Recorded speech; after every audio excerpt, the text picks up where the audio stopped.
ورحلت معه أنوار الفوانيس الجميلة وصوت المسحرات. جلس الصغير زيد في الحديقة شاعرا ببعض الحزن وهو ينظر إلى هلال شوال في السماء، فسأله جده حكيم الذي جلس بجانبه: لماذا أنت حزين يا بني؟ أجاب زيد بصوت منخفض: لقد اشتقت لرمضان يا جدي، هل انتهت أيام العبادة والبركة برحيله؟ ابتسم الجد حكيم بحنان وقال: يا زيد، كان أصحاب النبي صلى الله عليه وسلم يحبون رمضان حبا كبيرا، لكنهم لم يتوقفوا عن العبادة بعده. هل تعلم أنهم كانوا يقضون 6 أشهر كاملة بعد رحيل رمضان وهم يدعون الله بقلب خاشع: اللهم تقبل منا ما قدمناه في شهرنا الكريم؟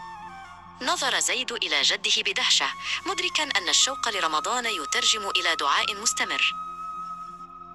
سأل زيد باهتمام: وماذا كانوا يفعلون أيضا يا جدي؟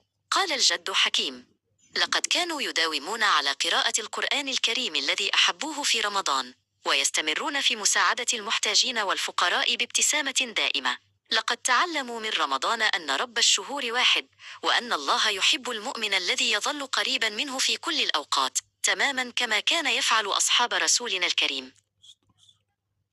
مسح زيد على وجهه بيده ورفع كفيه الصغيرتين نحو السماء، مقلدا ما تعلمه عن الصحابة الكرام، وقال بقلب صاف: اللهم تقبل صيامنا وصلاتنا، واجعلنا ممن يعبدونك دائما.